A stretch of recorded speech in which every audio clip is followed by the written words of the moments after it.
Nasce il distretto di polizia locale più grande della Marca trevigiana. I sindaci dell'Unione Marca Occidentale, quelli di Riese, Resana, Loria e Vedelago, e quelli di Castelfranco Veneto e Altivole hanno siglato un accordo che va nella direzione di creare un servizio comune di polizia locale in un territorio vasto ben 213 km quadrati.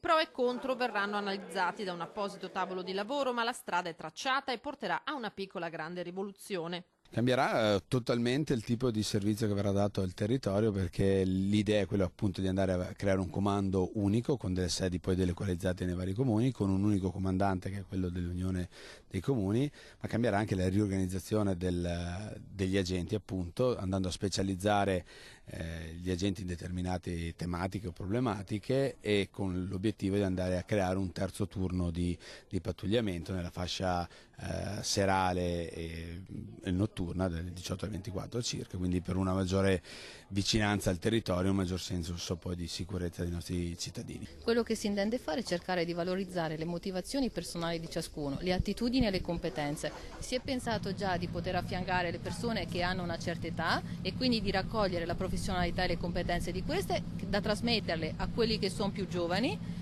Visto che i prossimi pensionati avranno almeno 2 o 3 anni di lavoro, c'è tutto il tempo per poterli affiancare. Per Altivole è una sorta di ritorno, essendo già stato convenzionato in passato, ma con modalità del tutto diverse. Mi sono sempre impegnato per promuovere questa convenzione. Adesso che finalmente siamo approdati alla possibilità di attivarla nuovamente, sono soddisfatto sicuramente per i nostri cittadini, che avranno un servizio migliore, una copertura temporale migliore, più lunga. Sulla sicurezza tutti noi amministratori pubblici oggi puntiamo molto, è molto sentita dalla cittadinanza. Vi sono delle criticità oggettive dettate dallo status quo, dalla normativa che non ti consente di agire magari come vorresti, e pensiamo che fare gioco di squadra questo aiuti a non far venir meno determinati servizi ai cittadini.